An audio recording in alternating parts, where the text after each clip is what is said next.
सर्वज्ञानम परिवार से जुड़ने के लिए चैनल को सब्सक्राइब करें, उसके बाद बेल आइकन को भी प्रेस करें कि यहाँ पर जो भी ज्ञानवर्धक वीडियो अपलोड की जाएं उसका नोटिफिकेशन आपको सबसे पहले प्राप्त हो।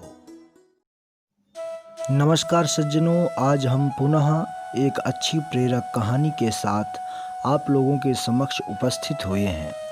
आज की कहानी का हमारा शीर्षक है कठिन समय में धैर्य का दामन न छोड़ें।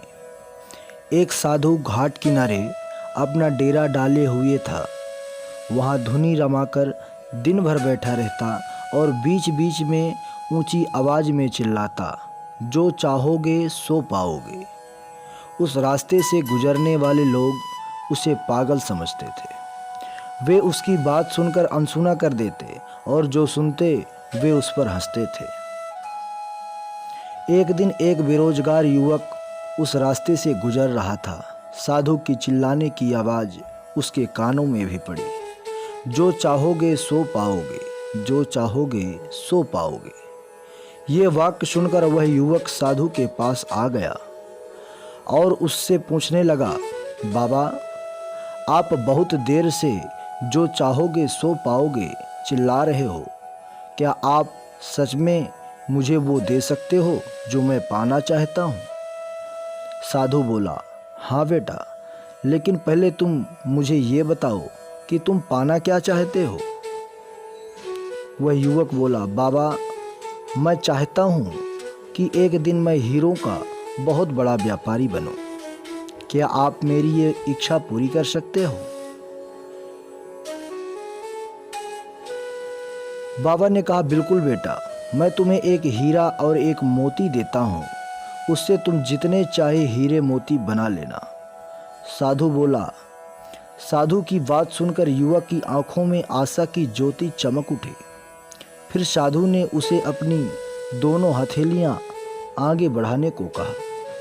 युवक ने अपनी हथेलियां साधु के सामने कर दी। साधु ने पहली हथेली पर अपना हाथ रखते हुए बोला, बेटा, ये इस दुनिया का सबसे अनमोल हीरा है। इसे समय कहते हैं। इसे जोर से अपनी मुट्ठी में जकड़ लो। इसके द्वारा तुम जितने चाहे उतने हीरे बना सकते हो। इसे कभी अपने हाथ से निकलने मत देना। फिर साधु ने अपना दूसरा हाथ युवक की दूसरी हथेली पर रखकर कहा, बेटा, ये दुनिया का सबसे कीमती मोती है। इसे धैर्य कहते हैं।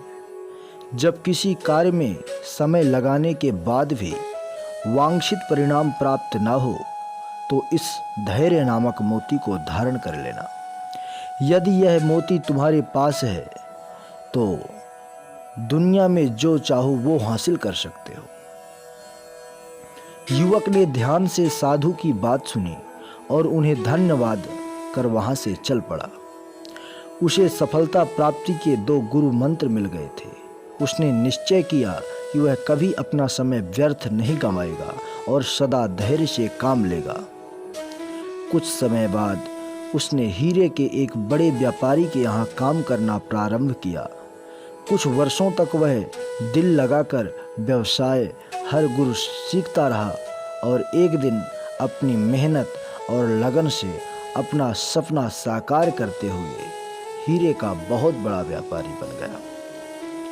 इस कहानी से हमें सीख मिलती है, लक्ष्य प्राप्ति के लिए सदा समय और धैर्य नाम के हीरे मोती अपने हाथ में रखें। अपना समय कभी व्यर्थ ना जाने दें और कठिन समय में धैर्य का दामन ना छोड़ें।